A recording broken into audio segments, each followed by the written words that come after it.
सांगड़ में अवां खे ख़बर ॾींदा हलूं। डिस्ट्रिक्ट रिपोर्टर महमूद कायम खानी की रिपोर्ट मुताबिक़ SSP सांगड़ कैप्टन सदाम हुसैन की अॻुवाणीअ में ॾोहारनि खिलाफ़ घेरो तंग कियो वियो आहे।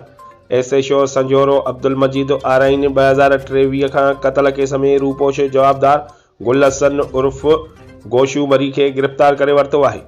जवाबदार प्लाट जे तकरार ते पंहिंजे माइट लुत्फ़ मरीअ खे फायरिंग करे क़तल करे छॾियो हुयो ऐं अञा ताईं रूपोशो गिरफ़्तार जवाबदार वटां क़तल में इस्तेमाल थींदड़ राइफल पिणु हथ कई वई आहे, जॾहिं त सिंध आर्म्स एक्ट जे कलमनि तहत हिकु अलॻि केस पिणु दाख़िल कयो वियो आहे।